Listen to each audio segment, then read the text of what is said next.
Okay, here we're back at our image. Um, we have to get rid of these little areas here. And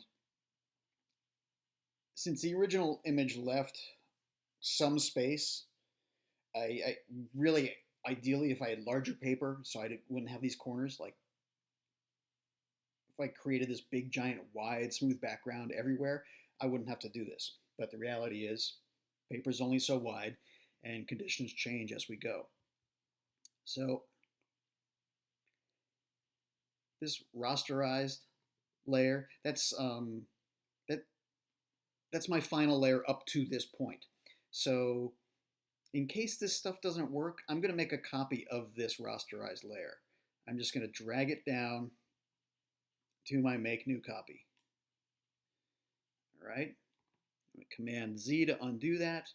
The other way is to right click the layer and hit duplicate layer. Rasterized copy, that's fine. I'm okay with it being named copy. So I'm just doing that in case what I try is not going to work. I think that the patch tool should work fine for this. Okay, so the patch tool is over on the left. 1, 2, 3, 4, 5, 6. So it's this little guy. Patch tool. And here, let me get in close. What I'm going to do is I'm holding down the left button on the mouse and drawing around the area that I want to patch. I'm leaving some extra border. Now once that's selected, I drag this into the area that I want to copy. So I'm going to drag this into the area and let go, and it copies that, but it sort of blends it together. And I can see some like sort of stretch mark things. That's partly the resolution of this camera. Let's try the just being a cell phone. Let's try a thinner margin.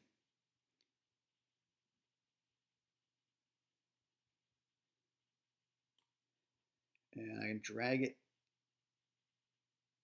And if you do it kind of funny, you can also drop and drag. You can drag it different directions. And if you do it a couple different ways,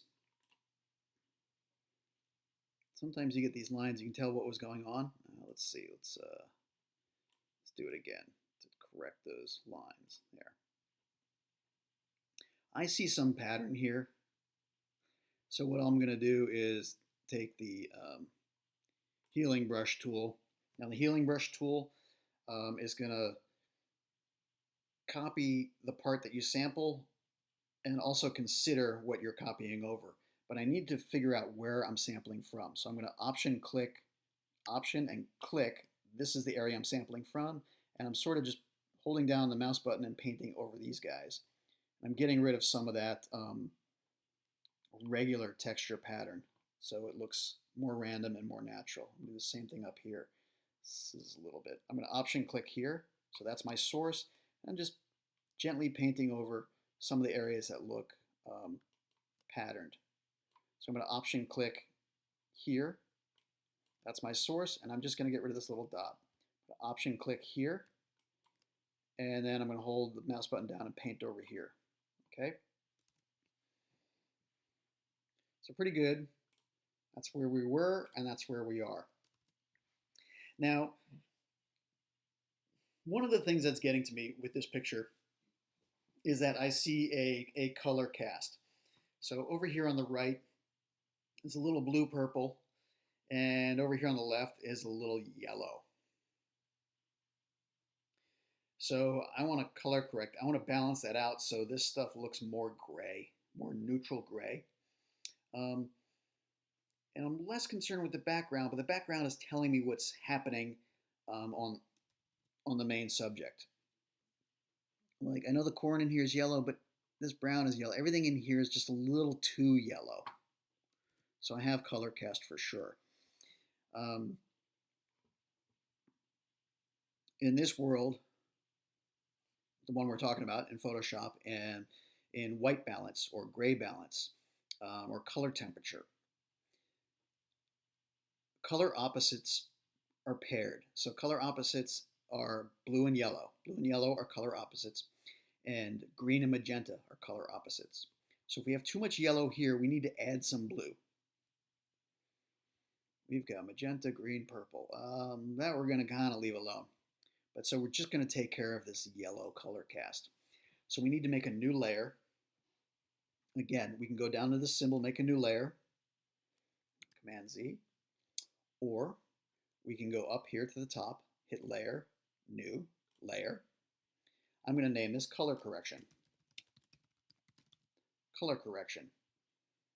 And color correction mode is not normal. You want it to be usually overlay. Okay? And what I can do is fill with overlay neutral color, so 50% gray. Yes.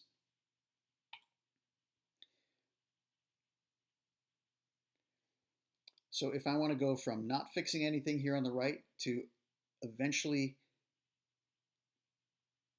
countering or fighting against more and more yellow, I need to gradually increase the color correction. So I need to make a gradient. So I'm going to go to the left and pick the gradient tool. And I already have it set up, but let's pretend it's not. I'm messing it up, so I'll show you guys how to get to where I was. All right, now if I just did a gradient tool with green and red, crazy things happen. Command Z, undo. What I'm trying to do is get neutral gray to a little bit of blue.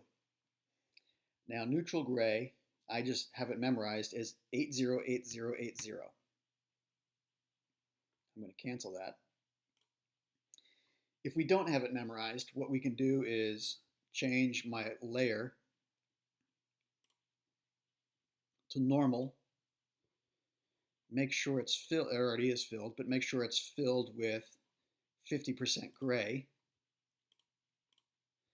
And then when I use the color picker, I pick 50% gray. And I'm going to make both layers 50% gray. Be sure to change my layer mode back to overlay. Okay, so 50% gray, and I need blue, don't I, to counter the yellow.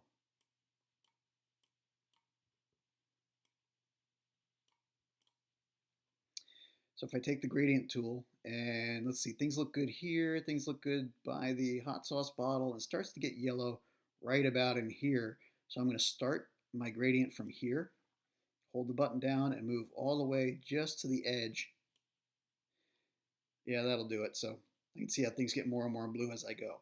Now, that's too much because the layer is turned up 100%. So let's turn the opacity down to 0 and then nudge it back up a little bit until things look neutral. I'm just trying to make it so this side, the left side, matches the right side. Let me turn it off and turn it on again. Okay, there. And I'm at 13%. I don't want to go too far. Otherwise things look blue, really blue. I don't want to turn it off because it means that all that work is, well, didn't do anything. So 12, 13% looked good to me. That's a visual judgment.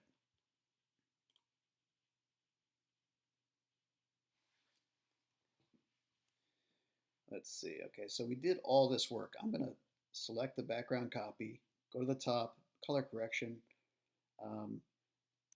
shift select, so all 4 are selected, and I can turn these into a group, basically put them in a folder, right? So I can click them on and off all together. It's this little folder icon down here. If I drag all these down to this icon, it's going to create a group. Another way to do it is to right click and group from layers. I'll call it group 1. Main corrections, because that's the main body of our work, okay? So I can turn off, see how it's nested? I can turn off this group altogether. We see what we started with and see where we are now. If you want to take this a step further, you can burn and dodge. So to burn and dodge, you go layer, new layer, layer, burn dodge, mode, overlay, okay. And then you go to the burn tool, and the burn tool will make things darker.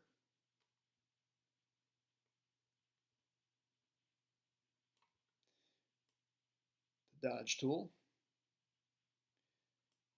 will make things lighter.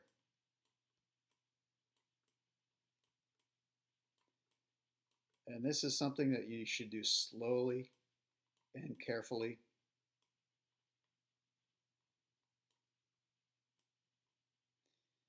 Because you don't want to overdo it.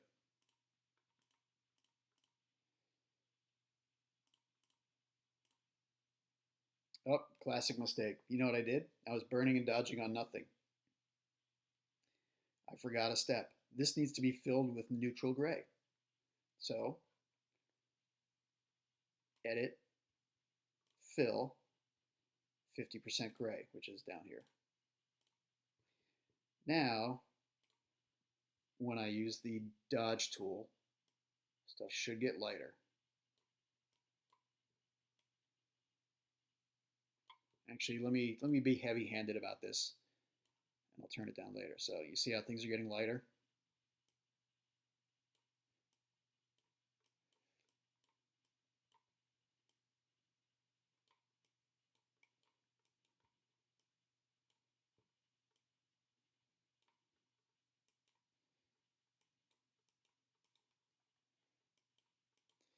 And the burn tool makes things darker.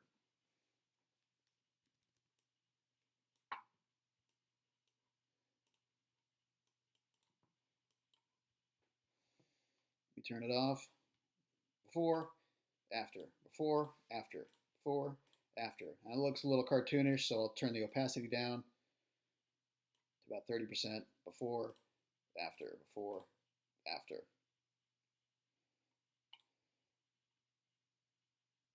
Okay, so not a bad picture. I'm going to save that again. File, save. And since I have layers still, I need to save this as a JPEG. So save as JPEG. And I got to name it something else. What did I name the last one? I can't remember. I'm going to put this. This is final. Okay. So that entire process from capture to final editing was, how long was that? It was about 40, 45 minutes. And that's because I was trying to explain what to do, and it will take you at least that long to get through all of this. However, that's just for one image. If you notice, I popped off 6 images in between that I didn't use, but that's part of the process. I have that image and actually all its cousins that were blurry. I have that one, that one, that one, that one, and that one. So I took a lot of images, but just ended up working on one, the final one. So taking a lot of images doesn't take a lot of time once you've set the light up. So see, all the work is in getting the lighting right. And then once your lighting is right, you can take a bunch of pictures. And then you go into post-production and you really focus on one image. That is your final.